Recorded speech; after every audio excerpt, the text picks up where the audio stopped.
All right. Hello, everyone. My name is Emily Britt, and I serve as the Associate Dean of Students here at Sewanee. My job means lots of different things. You'll see me in lots of different spaces on campus, but today that role means that I am the person who coordinates orientation for all of our new students. So I'm really excited to welcome you to Sewanee and to introduce you to our topic for tonight, which is all about living on campus. So in just a second, I'm going to have some of our presenters introduce themselves before we dive in, but I do want to point out a couple of features about the webinar tonight. So first, we want you to ask questions. That's a big point of this experience. A lot of you submitted questions in advance, which we really appreciate. But if you have questions as we go, please feel free to submit them in one of two ways. The first place you can submit them is in the chat. Feel free to chat them to me or to the all of the panelists. That is the first option. Option two is you can submit them in the Q&A option at the bottom of your screen. If you have a question that's really specific, we may not answer it out loud, but we'll definitely follow up with you and either answer it here, we'll chat it back to you, or we'll follow up with you with an email or a phone call to answer that. But in the meantime, as you think of stuff, like please send it in so that we can make sure that we get it answered. If you have that question, I bet other people do too. So to start us off, I'm going to introduce our panelists. So they're going to come on screen for just a second and tell everybody hello. So I've asked all the presenters to introduce themselves and tell you their role on campus and also their favorite Sewanee tradition. So I'll lead the way. Like I said, I'm Emily Britt, and I am the Associate Dean of Students. And one of my favorite Sewanee traditions is the passing hello. This campus is really familiar and community oriented. And so when people walk around campus, it is expected that you say hello. And sometimes you even get to stop and talk to people that you might not know otherwise. That made me feel really welcomed. I've been at Sewanee for 2 years, and it's something that I think is really special here. So I'm going to ask Grace Godbold to go next. I knew I was going to do that. Thank you, Emily. My name is Grace Godbold. I work as an area coordinator in the residential life office. Gosh, my favorite Sewanee tradition is when people enter the domain again, you have to pass through these like stone sort of gate dealies.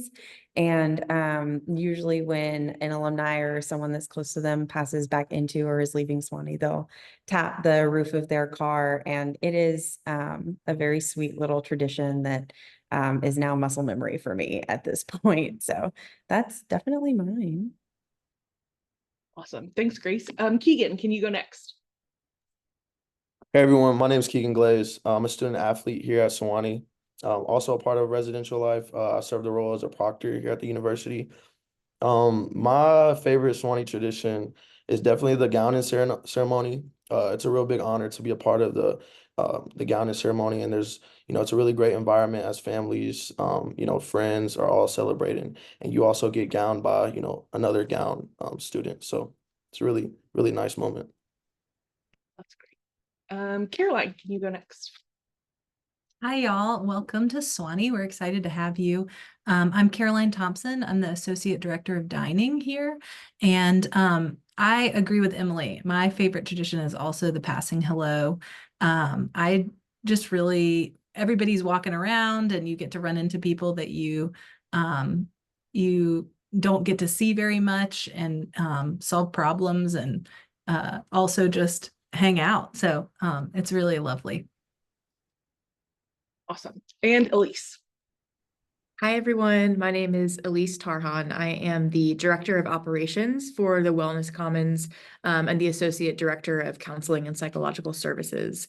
And I have to say the passing hello too. I'm sorry. But I think that it's just a really special reminder, especially in times when we're all busy, we're looking at our phones, we're going from one thing to the next. It's a reminder to slow down, acknowledge people, and also a reminder that we're all part of the same community. Awesome. So clearly community is a big deal here. We certainly like it. So tonight we're going to have each of these groups talk a little bit about residential life, dining, and wellness. We know you've got lots of questions about those things. So to kick it off, our first group of presenters is going to be Grace and Keegan to talk about residential life and what you can expect when you live on campus.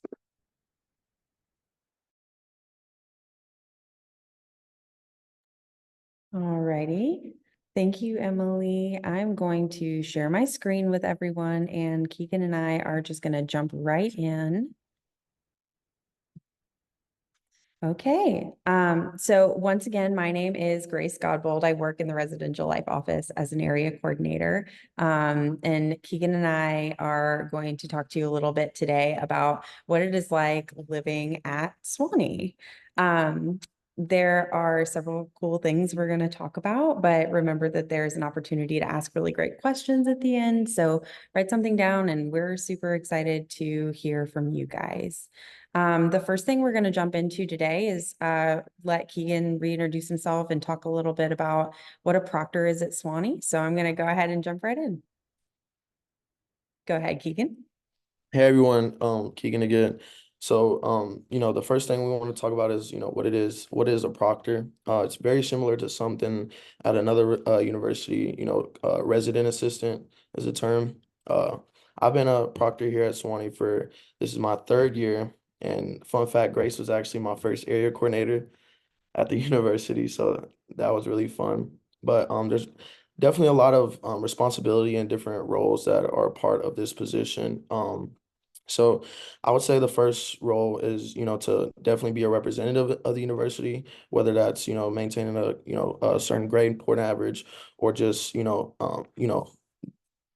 being flexible and actually maintaining those student issues within the residential communities.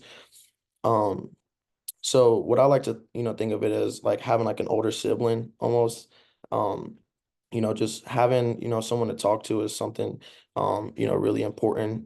Moving into a new type of dorm and a new living space, or just being on your own in general. So, proctors are really, we end up becoming knowledgeable, of multiple campus and community resources for our students. And we serve, in on-call rotation, and just following up with residents if they have any type of, um, conflicts or problems, or just even questions about the university. Great. Grace, you have any other things like you said? I mean, I always have something to add. Thank you so much, Keegan. And I think you mentioned sort of the balance between doing schoolwork and then being a support to other residents. I think that when I see you proctoring, that's something that I know sort of inspires other people to engage in community that way as well. So could you talk a little bit, just for like a minute, about what an incoming student might want to know from a proctor?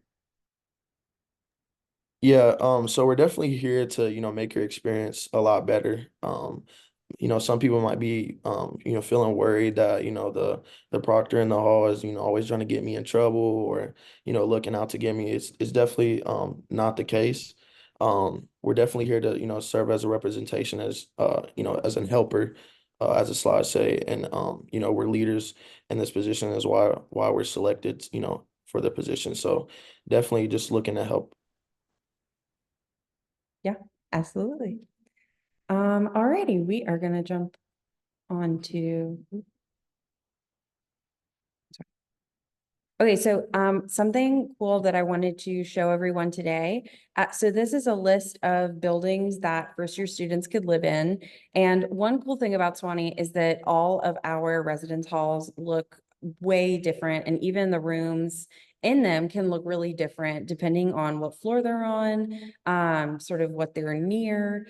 The university is very old, so some are newer than others, but I think people really enjoy living in all of them for different reasons. So take a look at this list. You might see your own hall on there, and you can jot down the names of your proctors so that when you get here, you can already know them. Something interesting to note. Oh, what's up, I was just Keith? gonna say, I actually lived in Tuckaway Hall my freshman year. It was a really good experience. My roommate, he was a really good guy. I still keep up with him today, even though he's not at the university, and I'm going to his wedding soon. So it just goes to show what type of relationships you can build. That was beautiful, Keegan. Sorry, I didn't mean to cut you off or anything. No, that's great. I think that you'll find that there are so many people here with stories like that of just sort of unforeseen connections happening. And I think that part of our job, me and Keegan, and the rest of our department, is making sure that people really feel that when they come to school here. So we're just going to move right on, but take a screenshot, do what you got to do. Good information to have as an incoming student. Know your proctor. This is a brief overview of sort of the individuals who work in my office. So some things that residential life can do on my level, on the AC level, and then above me at the assistant director level. We help with room change requests, and we get those for a lot of different things. A big part of our job is sort of acting as referral resources. Because we work in housing, people come to us, just because we have broad knowledge of a lot of different parts of campus. So if someone needs an accommodation of some kind, we definitely know where to send them. We hold a lot of information, and we like to be those sort of helper people who make sure everybody gets what they need. Something that the area coordinators do specifically is supervise proctors. So we'll talk to them, we'll see what's going on in the halls. So there's a really close connection between the area coordinators and students, and we have the opportunity to really like know what's going on in a community, sort of give that community resources to be successful. I think that Keegan could talk a little bit about sort of how programming fits into all of this. Yeah, of course. So like Grace was saying, we work, directly with our area coordinators. We tend to have weekly staff meetings, and we also like to do one-on-ones, every 2 weeks, 2 to 3 weeks, depending on the availability of the area coordinator, of course. Um, and with that, we also run through our programming events through the area coordinator. So we like to host different events for our residents. We like to do active and then passive events. Active meaning just, where students can actually, be more engaged in those type of programming, whether that's a bonfire, whether that's, just eating, food in the common room, whatever. That's more of your active events. And then more passive events, whether you just like students can, see different, information. It could be, directed to that particular month. It can be, just less active. I don't know. Did I No, explain that? that's Okay. good. Yeah, so I think that there are a lot of different opportunities to meet people when you first get here. So if you see a poster up that says like, come to this cool hall event, you should go to that, because there will be a lot of people there who are also sort of looking for that type of community. And it is something that we are very excited to share with everyone. I think I look back on this sort of Smashing Pumpkins event that happened last October, where I had a team of proctors come to me and say, if we use safety goggles and like we do this well, and we play Smashing Pumpkins music, can we smash some pumpkins? So it's really, making sure that students are doing things that like they really want to engage with as well. So that's part of what the professional staff here does. So this is some more helpful information. I listed out the area coordinators' different hall responsibilities. So once again, if you would like to know who your area coordinator is before you get here, we're good people to know. We're good people to ask questions to. And our information contact-wise is on the website. So if you want to get in touch with me or Jody, Nick, or Allie, you are so welcome to do so. And we are very excited to help you out before you get here. But yeah, go ahead, take a screenshot, find your hall on here. We can definitely answer questions as they come in, or you can give our office a call too. Keegan, anything to say about these lovely individuals? The ones I've worked with have been amazing. They know a lot more information than me, but they're definitely a source of information, and just always looking to help. So I would definitely reach out with any questions, and they would be more than happy to provide them. Cool beans. We're going to talk a little bit before we end today. I wish that I had infinite time to talk to everybody about what we do. But we're going to talk a little bit about roommate matching, because I think that is something that everybody's really excited about. So housing assignments for incoming students are going to go out in July, but I wanted to talk a little bit about sort of what to expect, how you can best help yourself too, when talking about getting a new roommate, living with somebody. So I wrote some helpful tips down that I'd like to go through with everyone. I think the most important thing that I noticed, having worked in housing for a few years now, is that incoming students do a lot of learning about their own lifestyle preferences that first year. So like really be honest and reflect on what helps you be successful, and, you know, bedtimes, what time you're waking up in the morning, how you want to use your room, and be really honest on that questionnaire because it really helps you out later. We do use a software system called StarRes that helps match people based on preferences. We are really excited about seeing this software work, and making sure that everybody is matched with the best possible person. Once you receive your roommate and their information, it's a good idea to reach out and just sort of start that conversation before everybody gets here. And then it's a good idea to coordinate the things you're bringing for your room as well. So for instance, I'm bringing a microwave, I'm bringing a mini refrigerator. So that way you don't sort of violate any policies there. I think that's all we have time for today. Anything, Keegan, you want to add? Sorry, the light had went out just a second ago. I would definitely say, just try to keep an open mind, with when you getting your new roommate. I definitely didn't think I was gonna click as well as I did with my roommate. First thing, and also, Grace mentioned it a little bit, just being honest. I personally thought I would be staying up a little bit later. I thought I would have a little bit more free time, being a student athlete. So, I and things change, your lifestyle is going to change, as you grow older. So definitely think about what you want your lifestyle to be, while answering that questionnaire sheet. And I think you'll be all set to go. Have a great experience. Thank you so much. All right. We will be back to see you all during the Q&A session. Thank y'all.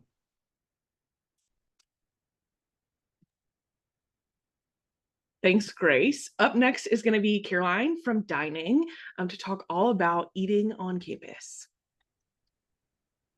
Hi, you guys. We're so glad that we're really excited that you're coming. So a couple things to know. It's pretty easy because you don't have to choose where you're going to eat or anything like that most of the time, because everybody's on the same meal plan. So we have an unlimited swipe meal plan. You're automatically enrolled. That includes unlimited access to McClurg Dining Hall, which most of the students call Clurg. And so you'll be able to come in there 7 a.m. to 8 p.m. Kinds of things that we serve in there. We have a home line that has a variety of homes. So sometimes we feature international food, but a lot of like classic meat and threes too. We have a grill with hamburgers and black bean burgers and hot dogs and French fries. It's open all the time, like from 10 a.m. to close. We have a pasta station with all kinds of sauces and pasta types. You can make your own sandwiches at our deli. We have a huge garden bar, and so you can make salads and toppings and all that sort of stuff. We have lots of cereal. We have an allergen-free station, which is free of the big 9. We're working on getting sesame out this year. So if you have an allergy, I'll talk a little bit more about that in just a second. But there's also a seat-to-table line during the week, which I think a lot of people enjoy having a different protein source. And then we also have a vegan line, which is participated by a lot of folks. There's a lot of tasty things that come out of that line. We also have like a waffle maker. We have alt milks. We have Nutella and peanut butter, sesame, or sunflower seeds that you can put on top of things like that. when I would advise you, when you get to McClurg for the first time, or whenever you get for orientation, take a lap around McClurg first, and before you commit to anything. You can mix and match from each station, so you aren't required to like stay within a certain area. So you can do a lot of Clurg hacks and build things like, if you get one of the deep sum bowls, you can make a little rice bowl or something like that, which is great. And Emily, would you mind pulling up that poster, and you can see all that.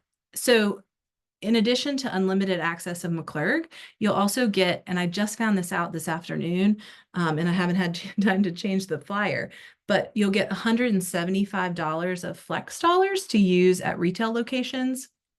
So that means, yeah, thanks, Emily. That means that you can eat at Sterling's, which is an awesome student-run coffee shop. And it's open early in the morning for coffee, has great sandwiches, salads, lots of homemade baked goods. Cup and Gown is in the library. It's a great place to grab a yerba mate or a matcha latte or a sandwich. There's also our new Beal Commons, which is our new student union.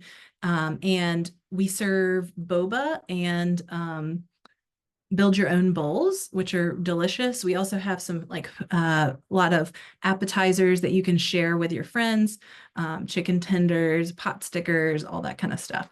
And then late at night, the pub is open. So it's open Wednesday through Saturday, 8 p.m. to 2 a.m.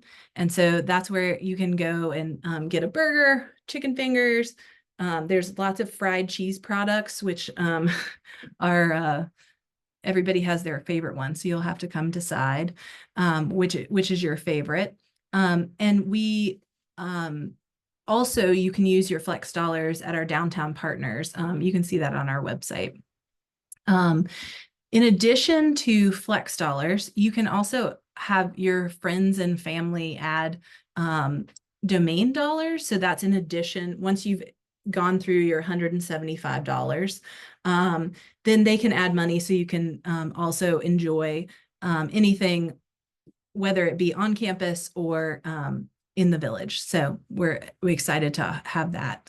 On our website, you'll see we are doing online ordering at Beal and Sterling's now, and it's through the Get app. So it ties into your meal plan. You'll be able to see your flex and domain dollar balances from there. And we're hoping to add Cup and Gown by the end of the summer. So that's coming too. The website is a great place to look for any of the information that you might need. We have like all of our hours. We put up menus for each location. We lots of like, you can provide feedback for us, whether it be anonymous. We really like it when you give us feedback and we can reach back out to you. So I highly encourage you to do that. We are all university employees in the dining hall. And so we're not a big contract company. We really care about you guys. You guys drive the program. We can change things. We do change things based on what you like. So thanks though. Yeah, there's the menus. So you'll note that we put all of our allergen info on the menus. They show up a couple hours before each meal period. And then also we write on the windows, but you can always ask a purple collared shirt. That's one of the managers. And they can help you. If you have an allergy or dietary need, please register for a dining accommodation. So we work with our colleagues over in the Office of Student Accessibility, and it really helps us all get on the same page and make sure you're getting what you need. We have changed the program dramatically for certain for the students that we have. So we have a lot of options for the most common allergies and dietary restrictions. But please let us know. Feel free to reach out to me, which you can find or on the Meet Our Team link above. But also, if you want to go ahead and request a dining accommodation, then I'll get in touch with you and you'll meet us. Oh, thanks. Yeah. I feel like you're a Vanna White, Emily, right now. Thank you.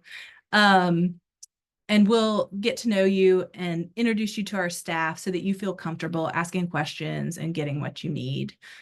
We also provide sick meals. So what'll happen is you click on the request form, fill it out, and have a friend or a proctor even sometimes will come and pick it up for you. So that's always an option if you're feeling under the weather and can't get in. Otherwise, I think that's all I've got. But if you have any questions, please put them in the chat or email me. I'm always happy to chat. So thanks. Thanks, Caroline. Caroline does a great job with that dining website. So definitely like get in there. I'm always checking the McClurg menu because I like to know my options before I go. So if you're like me, hit up that menu. Next is going to be Elise, who's going to talk about wellness on campus and specifically the Wellness Commons. And I'm going to share my screen. Give me one second. And y'all, the food is incredible here. I'm not just saying that. McClurg is amazing. Everywhere that Caroline talked about is so good. Unfortunately, employees don't get the meal plan like students do, and I still pay for McClurg all the time because it is that good. So get excited. But yes, we are so glad that you're going to be coming to campus. We're really excited to welcome you, and I'm looking forward to telling you all a little bit about what we offer in the Wellness Commons. So the Wellness Commons, I don't know if all of you all have been able to tour campus, but we are located right in the middle of campus. We're located next door to McClurg, so right on University Avenue. And we made this move back in 2020. We used to be on the outer edge of campus, but moves were made to move us to the center of campus, which I think is a really strong and important statement about the university's commitment to holistic wellness. So that's really what we do. We are all about holistic wellness. So in the Wellness Commons, there are kind of 3 distinct departments that all work together. So we're all kind of integrative. So University Health Services, Counseling and Psychological Services, and Fitwell. And I'm going to go into further detail on each of those departments. But each of those departments are located in our building. So in the Wellness Commons, 604 University Avenue, next to McClurg. So when you walk in, the main floor, you're going to walk in, and that is where Fitwell is located. There's also a little we call it the mini bookstore. The main bookstore is located in downtown Sewanee, the big red building. But this bookstore has things like, snacks, Coke products. You forgot some paper or a notebook for a class, you can grab it there. But Fitwell, the gym, is upstairs, and then downstairs is where CAPS and UHS is located. It's also called the Wellness Center. It's a little confusing, get a lot of wellness words, but and then also the Sewanee Outdoor Program, the SOP, is also located downstairs, and the lay chaplain's office. So I'm going to talk first about CAPS and UHS, kind of what we call the Wellness Center. So we are located in the same office. So when you walk in, that picture right there, that's kind of the main lobby. We are, again, located on the ground floor. We're open Monday through Friday, 8 o'clock to 4:30. We're closed for lunch. And for both CAPS and UHS appointments, so counseling or health appointment, you can schedule that online through your patient portal. You can also call us to set up an appointment. You can walk in to set up an appointment. But I know a lot of people prefer to schedule online, so you do have that option. Okay, so UHS, health services, it really operates pretty much like any primary care clinic. So we have 3 nurse practitioners on staff. We have 2 nurses on staff. Our clinical team is absolutely incredible. They are truly amazing. So again, they can kind of do what any primary care office can do. So, different illnesses, sicknesses, injuries, you think you might have strep throat, you think you might have the flu, COVID come in. We have in-house laboratory testing. We also do kind of regular maintenance for your regular prescriptions. You're welcome to come in for that. We do study abroad physicals. We prescribe contraception, do vaccinations and immunizations. And we also, and this is a really cool thing that not everyone has, we have an in-house dispensary. So for prescription medications that are pretty common, we have them in-house, so you don't have to go to the pharmacy. There are several local pharmacies pretty close to here. The closest one is CVS in Monteagle, which is about a 5-minute drive.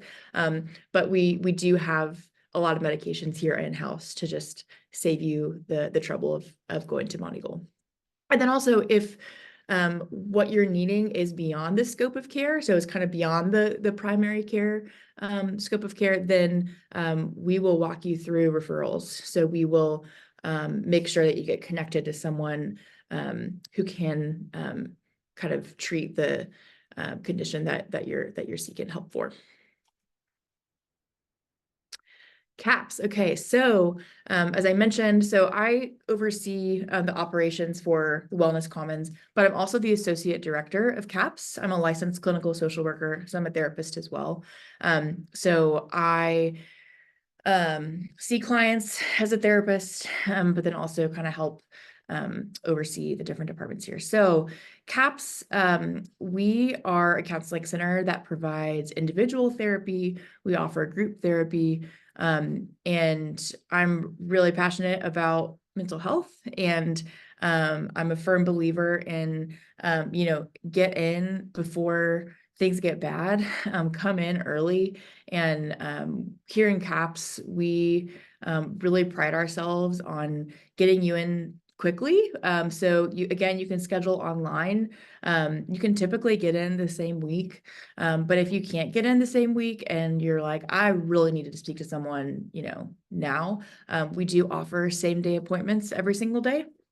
So you can just walk into CAPS and say, hey, I really need to talk to someone today. And we will fit you in that same day. So that's a service that we feel really passionate about. And let's see. Yeah, so, people come to therapy for a lot of different reasons. And we have 6 clinicians here who are trained and ready to help you work through some of those concerns. So similarly, when I talked about with UHS, if there are things that are kind of beyond our scope, or longer term, more intensive therapy, we are so happy to help get you connected to someone in the community who can provide that care. So we will never just kind of ditch you. Like we're going to be walking with you the whole way. We're going to get you connected to referrals. But oftentimes, a lot of students find that they can get their needs met within 4 to 5 sessions. I think our average number of sessions is right about 5 or 6. So schedule an appointment. We can see what's going on. We haven't had a waiting list in over 2 years, so please know that we're here to help you. And there's no charge. So we do not charge for CAPS services. UHS services, health services, are billed through your insurance. So that is a distinction between UHS and CAPS. That's important to know. And we refer for medication all the time. Oftentimes our amazing nurse practitioners in UHS can prescribe those medications. But again, we can also get you referred to someone in the community as well. And then lastly about CAPS, really want you to know this. So we have a 24-hour, 7-day-a-week mental health crisis line. This is really important to know, not only for yourself, but also for other people that you're going to meet on campus. Sometimes things happen after hours and you need to talk to someone. So there will always be a counselor on the end of this line. So if I were you, I just go ahead and put it in my phone so I have it. But just please know that we are here for you any time of day. and Fitwell. So Fitwell is our gym. It is located upstairs here in the Wellness Commons. Fitwell is comprised of, we have a cardio room, we have a strength room, and then we also have a group exercise program. So if you're interested in actually becoming a group exercise instructor, feel free to come and visit and check us out. But classes are free for students. We have all kinds of different classes. We have spin classes, Pilates, yoga, aerobic, we're always getting new classes. So that's something that we're really excited about. And it's kind of in addition to, so there's the Fowler Center is located on campus as well. So this is just another resource for you to be able to exercise and find joyful movement. So I think that's it for Fitwell. And then another thing that we in Wellness are really passionate about is outreach programming. So while we love to be in our offices working with students, that's what we do most of the time, we also love getting out on campus and meeting students where they are. So I won't read through this whole list of programs because it's a lot, but we really present on a wide range of topics relating to wellness. And if student groups are ever interested in partnering with us, we create trainings together all the time. So please, follow us on social media, Sewanee Wellness, to kind of stay up to date on different events that are happening. Great. Thank you, Elise. Hopefully everybody feels like they got a really good overview of all of the things that happen for students who live on campus. So our panelists are going to come back on screen and we're going to do some Q&A. So remember, you can submit questions in the chat. You can submit them in the Q&A. In the Q&A, you can submit them anonymously if that's more your vibe. So feel free to do that. We will get started and kick off a few of these. So this first question is for Grace or Keegan. What happens if a student is having trouble with their roommate? They can't get along or something weird's going on. Who do they go to first? You got it, Grace, or you want me to go? Okay. So what we first like to do to handle that, we send out these roommate agreements, and that's at the start of semester. That kind of takes care of a lot of things for us, because we like to go back and reflect on the roommate agreements, to what both of you all agreed on, and to see if that's the conflict first. So students will actually reach out to their proctors first, to see if there's anything that we can handle on that level, if it's a quick fix. Sometimes it's not a quick fix, and then I'll let Grace talk about that.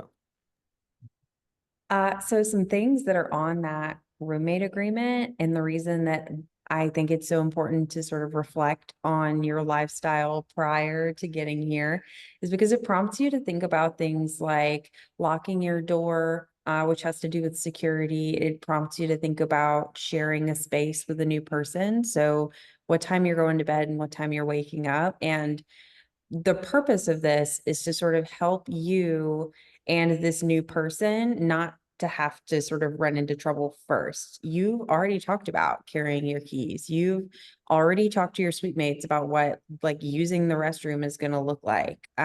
You've already talked to your roommate about who's bringing the mini fridge and who is bringing the microwave. So I think it's just as much contact with us is great, but also we're going to ask people to talk to each other, because a lot of the time we'll hear one thing or someone will go to a proctor and then someone else will go to me. So what we like to do is sort of make sure everyone's on the same page. And that's what we mean when we talk about mediating sort of conflicts that happen there. But I'm confident in saying that I've not seen everything yet. So you are talking to people who very much care about it ending well for everyone involved. So I'm very confident in our abilities to resolve things, but I'm even more confident in our students to advocate for themselves. So yeah, good question. Yeah, absolutely. Okay. The next question, also about housing, is about getting around campus. So what about, do I park next to my residence hall? Do I need a bike? Do I need to drive to class? Like, how does that work? Once again, fabulous question, and one that Res Life gets all the time. So I think that one of the most important things is, Emily, would you mind pulling up the vehicle and bike registration page? Is that an option? Though it might be changing, so So don't true, close. so true. So I'll say this then, there is going to be some sort of registration process communicated with the incoming students to make sure that their car is registered with the university, so you don't get parking tickets. That's an awkward phone call to have for a semester, and we do see it a lot. Regardless of sort of feelings about parking, there's plenty of parking. You just got to park. You got to be willing to walk a little bit. Something I will say unrelated to vehicles, but semi-related to transportation, is to buy some good shoes before you get here. And think about what walking across grass every day is going to look like for you. It's important to register your bike because people are really into sort of being able to live in a biking community here. There are bike lanes, there are bike sheds. You got to get a bike lock, but that's just sort of a safety and security thing. It's very important that you do both of those before getting here. Keegan, And I how do would you say, get to class? on my like point of view of being a student here, I like to walk everywhere that I go. There's not really much time that I'm spent not walking. You know, to class, to practice, or simply to the dining hall. So I would definitely recommend, you know, like Grace said, you know, getting some, you know, really good shoes and, you know, preparing to walk a lot. But because, you know, things are spread out, but not entirely spread out. So I think it would be a great choice. Yes, great answer. Okay, Elise, question for you. Will a student's parents know if they come and talk to a clinician at CAPS? No, so absolutely not. So clinicians and CAPS, we are bound by confidentiality laws, just like any medical provider. So everything that you share with us is confidential. There are a few exceptions to that. So if we're worried about any immediate safety concerns to yourself or someone else based on what you share with us, if you disclose any suspected abuse of a child, elderly, or disabled person, or if your information is required by a court order, those are the only circumstances under which information is shared without your knowledge. So happy to answer more questions about that in depth, but the answer is no. Yeah, that's a question I get asked a lot using the other parts of my job. But no, I won't even know. And I know all kinds of stuff Yeah. because of my job. Okay, great question came in about costs for things. So Elise, you mentioned that UHS will bill health insurance. What if a student doesn't have health insurance, or maybe their health insurance doesn't work in Tennessee? Yes, so we have a fantastic in-house billing person. Her name is Kim, and she is someone that you can absolutely call and talk with about these kinds of things. We offer discounted self-pay options for people without insurance, or yeah, if your insurance isn't accepted for whatever reason. We do accept most insurances, I will say, but those are all conversations that you can have before being seen to make sure you kind of know what to expect. Yeah. Okay, and then Grace, in the residence halls, does it cost money to do laundry? No, it does not. Laundry is considered just sort of part of your experience here. So wherein you might use quarters, other places, all of the laundry machines here start with the press of a button. There is no sort of extra fee or payment that we require. You're just able to do your laundry at any hours. Every hall has an appropriate number of units in it for those residents, and that is totally free. Yeah. This question also had great questions about other stuff on campus that might cost, like printing. Printing in black and white is free for students. And if you want to print in color, you can do that at the library for, I think it's like 60 cents a page, 10 cents a page, Grace knows. The library website has more information about printing, and it's something they will talk to you about at orientation. So most things on campus are included as we think about tuition or covered in other ways. Like Caroline mentioned, domain dollars, once you run out of flex, and your mom, your dad, your friend, your grandma can absolutely add to that account for you. That's a great thing to ask for. Back in the dark ages when I was in college, my grandfather used to mail me a $10 check occasionally, and that was clutch. Though, wish she'd put it on my domain dollars, but I didn't go here. Okay, great questions. My next question is for everybody. Caroline mentioned you can really make McClurg your own. So what's everybody's favorite Clurg hack?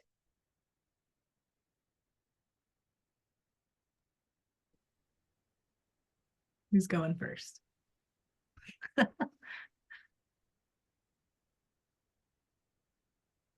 Okay, I can go first. My favorite is, because I'm a dessert person, I like to make my own cookie ice cream sandwich because the cookies are lit and the ice cream is also like good, solid ice cream. And so you can make your own ice cream cookie sandwich, which I do all the time. Sounds great. Mm-hmm. I like making, this is like a beverage hack, I guess, like making Spindrift, but using like a little juice. And then there's one Coke machine that's near the double door, near the kitchen, that you can get soda water out of. So you could have seltzer if you want, but you can make, you know, a little juice, top off with seltzer. Very good. I love that. I'm gonna do that. I didn't know that. Tomorrow. I don't know if this is a hack as much, but I love McClurg breakfast and I love making a breakfast bowl.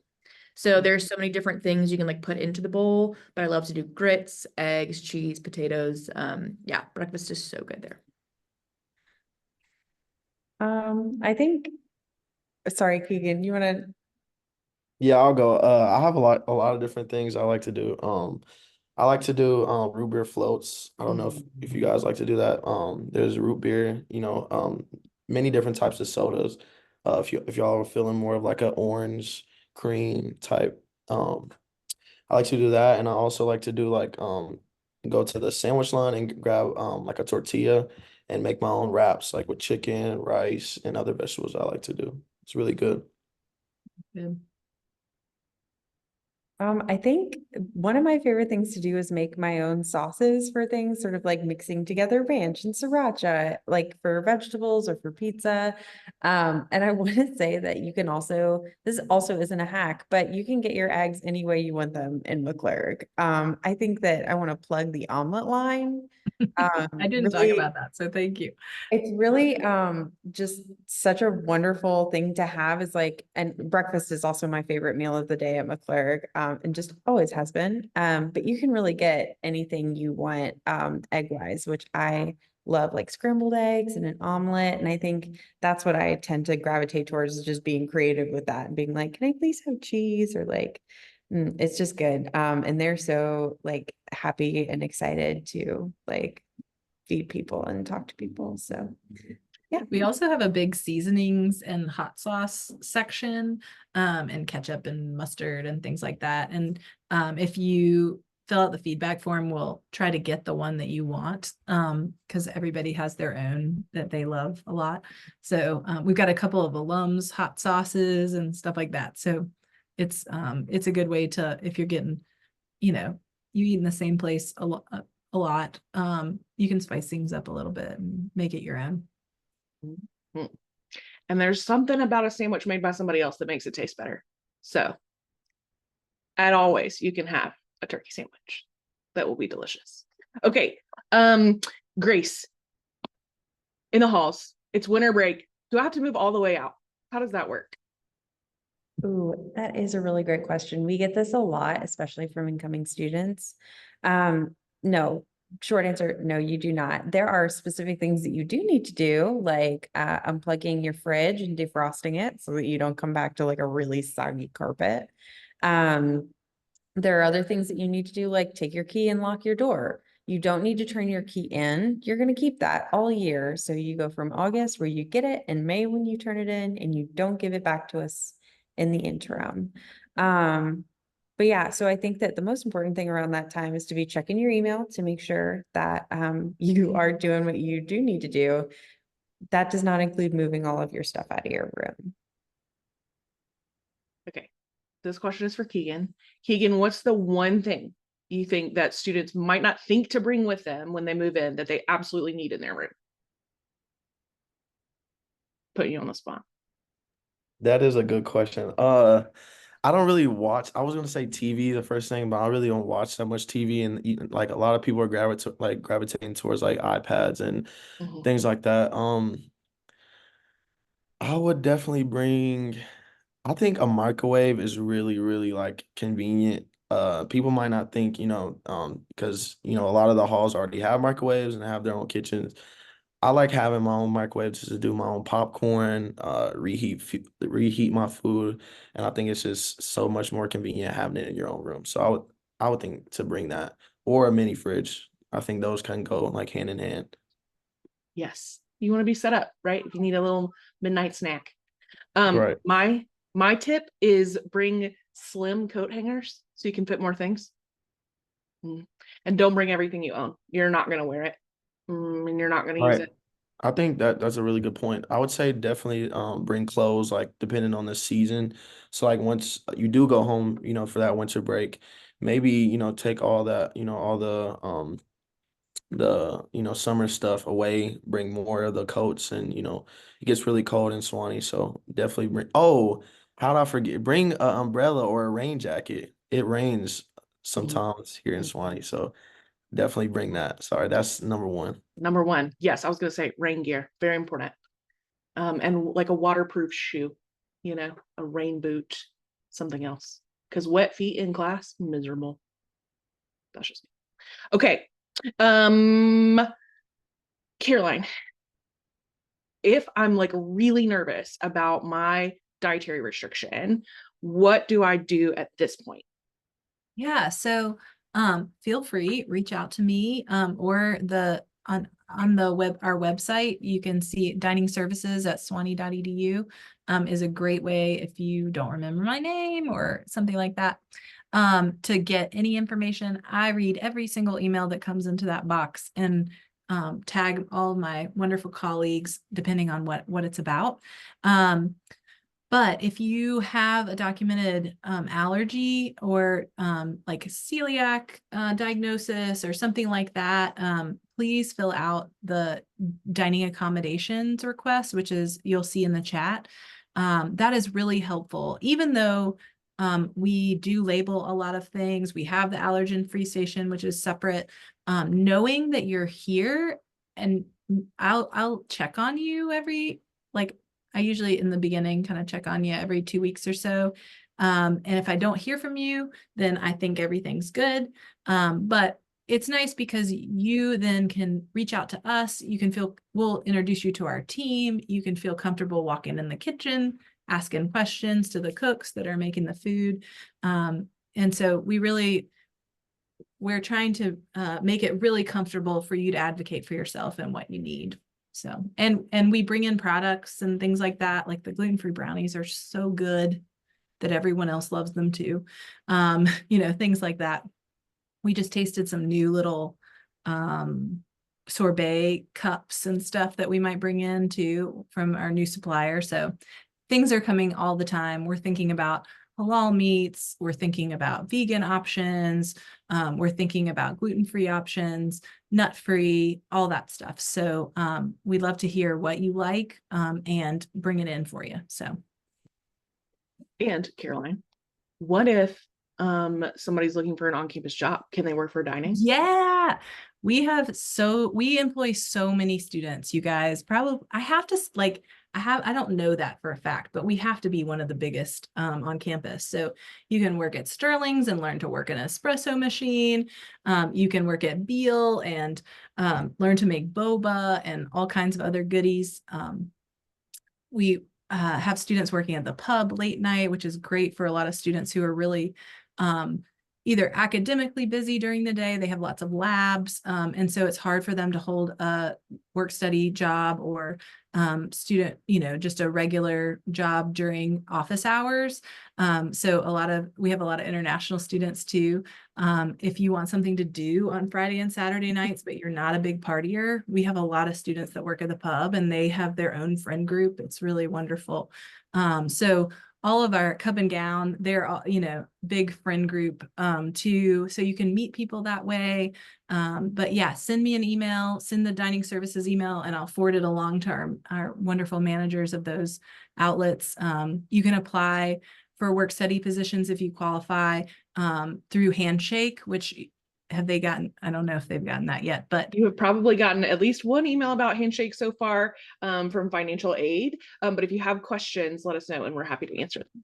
definitely. Yeah. Thanks, Emily. Yeah. Okay, my last question, and again, if y'all have other questions, feel free to submit them. But my last question for everybody was, what's your best tip? It can be related to your area or not, but what's your best tip for an incoming student?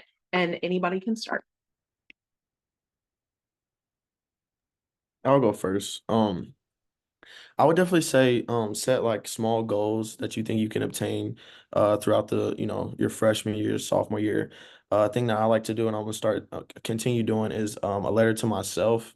It's an engagement activity that we do. I think Grace remembers it. But it's basically writing a letter, just basically telling yourself, where you want to be at by the time you get done with your freshman year. Or it can be as, that first semester. It could be, small goals, just like that. But it's very easy to, kind of like relax and get complacent where you are. So just keeps you on your toes and keeps you working. That's a great tip. Mm-hmm. I think mine is just to be open to new experiences and just try things out.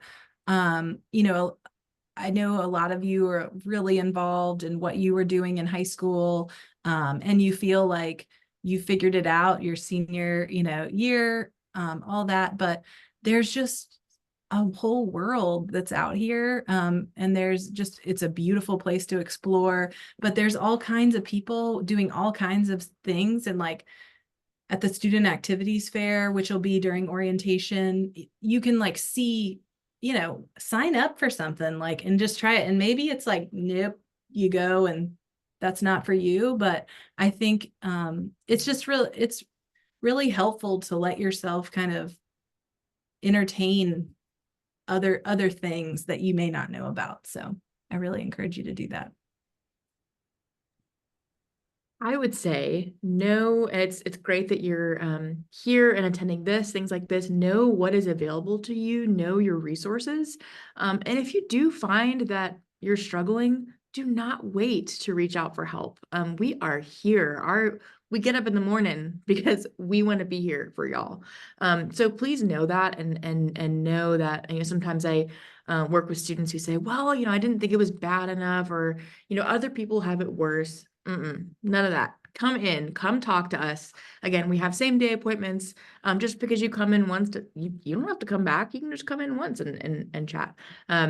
But whether it's CAPS or student success, career services, talking to your proctors, I think all of us here are pretty nice, and we want to be there for you. So please know your resources and use them. I think that, it's important to remember that you're not going to do everything right the first time.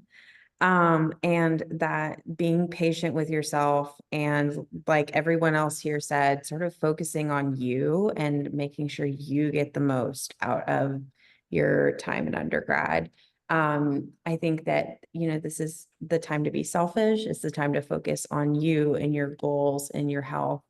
And really like use your time at Sewanee, especially your first like semester, year or so, as like a launching pad to like send you where you want to go on those next 3 years. And then even once you leave as well, we see so much growth in the first year people are here. So everyone should be like so excited to get here and start doing that, because it is so much fun. And every class we get, we really see that involvement go up, and we are all very excited to see you guys.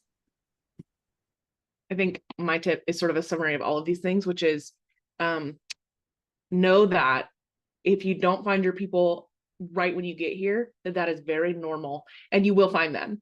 And there's lots of people who will be your friends, who will be your class friends, or if you're on a sports team, your teammates and all of that. And if you're not any of those things, that's cool too. There's all kinds of people at Sewanee doing all kinds of things. And so sign up for something at the activities fair and give it a shot.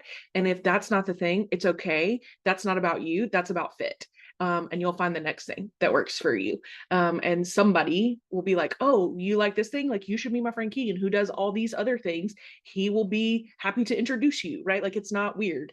That's normal. That's how this place works. So we're really excited that you're coming. If you have more questions, I've given you lots of links in the chat. If you're watching this after the fact, like, reach out to us and we're happy to answer them. You will be getting lots more information from all of these people as we get closer to move in. Some of you coming sooner than others, but we're really excited. And so thanks for spending some time with us. We'll stick around for just a few minutes if you're like writing that final question in the chat and just haven't typed it yet. But we look forward to seeing you super soon.